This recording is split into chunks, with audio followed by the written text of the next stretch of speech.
کوئی راستہ نہیں ہے. ان کو بھی پتہ ہے کیونکہ ان کی بارگننگ پوزیشن دیکھیں نا, نہ ان کے پاس دینے کے لیے کچھ ہے نہ لینے کے لیے کچھ ہے. گیو اینڈ ٹیک کی پوزیشن میں تو خان صاحب آلریڈی نہیں ہے, تو پھر وہ کیا دے سکتے ہیں, کیا لے سکتے ہیں؟ کیونکہ وہ مذاکرات کریں گے, پولیٹیکل ڈائیلاگس کریں گے تو اس کے ذریعے معاملات سیدھے ہوں گے, ورنہ معاملات کی گتھی سلجھتی نظر نہیں آ رہی. کیونکہ خان صاحب کے بارے میں سہیل وڑائچ صاحب نے جو کالم لکھا, مسافر بنام قیدی نمبر 804, اس کالم کے اندر انہوں نے ذکر کیا پاکستان کی اسٹیبلشمنٹ کے والے سے کہ وہ خان صاحب کے بارے میں جو ان کی برسلز میں ملاقات ہوئی سہیل وڑائچ صاحب کی فیلڈ مارشل سے, اس میں انہوں نے کہا کہ فیلڈ مارشل نے کھلے الفاظ میں یہ بات کی کہ جب تک معافی نہ مانگ لی جائے, سچے دل سے توبہ نہ کر لی جائے تو راستے نہیں کھلتے, سیاسی راستے جو ہیں وہ نہیں کھلتے. تو جو برسلز میں ملاقات تھی اس کا حوالہ دیا سہیل وڑائچ صاحب نے. پھر انہوں نے یہ بھی بتایا کہ خان صاحب آپ کو سوشل میڈیا ہینڈلرز اور کچھ مخصوص یوٹیوبرز نے یرغمال بنائی رکھا. انہوں نے اب تک آپ کو یرغمال بنایا ہوا ہے جن کے شکنجے میں آپ بڑی بری طرح پھنس چکے ہیں. میں نے آپ کو ایک ویلاگ میں بتایا تھا, وہ ویلاگ آپ شاید دیکھ سکتے ہیں 2 سے 3 دن پہلے, کہ عمران خان کو آفتابیاں لے ڈوبی. عمران خان صاحب کو بہت سے لوگ لے ڈوبیں گے اگر خان صاحب نے اپنی روش نہ تبدیل کی. تو اب یہ سننے میں آ رہا ہے کہ خان صاحب اب یرغمال بننے کے بعد اب وہ فیصلہ کریں کہ شاید ان کو اپنا پولیٹیکل سٹانس, جو سیاسی نظریہ, وہ تبدیل کرنا پڑے, بالخصوص اسٹیبلشمنٹ سے ریلیٹڈ. جو ان کے دل میں تلخیاں ہیں, جو ان کے دل میں نفرت ہے, جو ان کے دل میں بغض ہے, جو ان کے دل میں انتقام ہے, جو ان کے دل میں شعلے بھڑک رہے ہیں آگ کے, وہ سر اب وہ پولیٹیکل جو ہے نا ان کا سٹانس, وہ ان کو تبدیل کرنا پڑے گا اور مفاہمت کے راستے کے اوپر عمل پیرا ہونا پڑے گا. دوسری خبر جو بڑی امپورٹنٹ ہے وہ یہ ہے کہ شہزاد اکبر صاحب جو ہیں آج کل وہ باہر کے ملک میں بیٹھے ہیں اور وہ اس نظام کے بگوڑے ہیں. کیا ہیں بگوڑے؟ وہ بگوڑا ہے جو باہر کے ملک میں بیٹھا ہوا ہے. ایسٹ ریکوری یونٹ دیکھ لیں, 190 ملین پاؤنڈ کیس دیکھ لیں, ملک ریاض کے ساتھ فٹنگز اور سیٹلمنٹس دیکھ لیں, ہر گندے کام میں اس شخص نے ہاتھ ڈالا, ہر گندے کام میں وہ مرکزی کردار تھا. اب وہ باہر کے ملک میں بیٹھ کے کہہ رہا ہے کہ نواز شریف کی اور فیلڈ مارشل کی ملاقات ہوئی, اور وہ جو ملاقات تھی اس ملاقات کے اندر نواز شریف صاحب جو ہیں انہوں نے فیلڈ مارشل کو کہا ہے کہ جی میں آپ کا نوٹیفیکیشن جاری نہیں کروں گا, جو کرنا کر لو. اچھا, اب اس ملاقات کے اندر کیا ڈسکس ہوا یہ تو میں آپ سے ڈسکس کروں گا. پھر شہزاد اکبر صاحب کہہ رہے ہیں اس ملاقات میں محمد مالک صاحب بھی تھے اور آرمی چیف کی ایکسٹینشن کا معاملہ زیر غور آیا, اور پھر نون لیگ نے فیصلہ کیا ہے کہ آرمی چیف صاحب خدا حافظ, اللہ حافظ, تسی کہا جاؤ. اب سر خبر یہ ہے کہ نواز شریف صاحب جو ہے نا ان کے کزن جو ہیں ان کا نام ہے شاہد شفیع.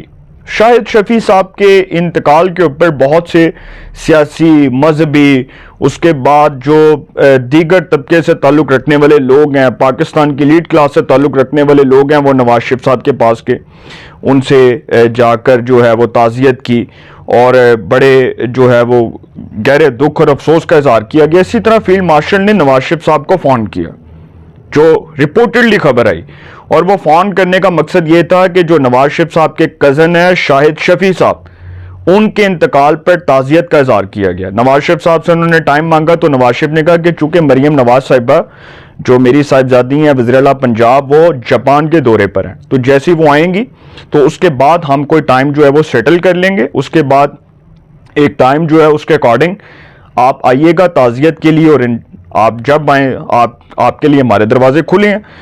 تو مریم نواز صاحبہ کو نواز شریف صاحب نے فون کیا اور ان کو بتایا کہ میری فیلڈ مارشل کے ساتھ فون پر بات ہوئی ہے, رابطہ ہوا ہے, تو آپ کا انتظار ہے, آپ نے چونکہ آنا ہے جاپان سے تو آپ ڈائریکٹ مری آ جائیے گا. نواز شریف صاحب نے یہ بات کی اور فیلڈ مارشل جو ہیں وہ تعزیت کے لیے گئے, انہوں نے وہاں پر تعزیت کی. رپورٹڈلی یہ خبر آئی, پھر جو تعزیت کی اس میں کوئی پولیٹیکل بات نہیں ہوئی, کوئی ایسی بات نہیں ہوئی جس کو اب اٹھا کے خبر بنا کر پیش کیا جائے کہ جی نواز شریف سے وہ فیلڈ مارشل ملے, اس میں جی ایکسٹینشن کا, او پاگل دیو بچیوں, ایکسٹینشن کا معاملہ کس طرح آ سکتا ہے؟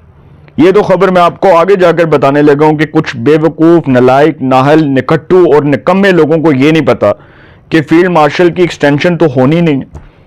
تمام سروسز چیفز کی مدت ملازمت میں اضافہ ہوا ہے, وہ کیا میں پنجابی کی یار مثال ہے، میں دینا نہیں چاہ رہا، وہ بڑی گندی کوئی مثال ہے.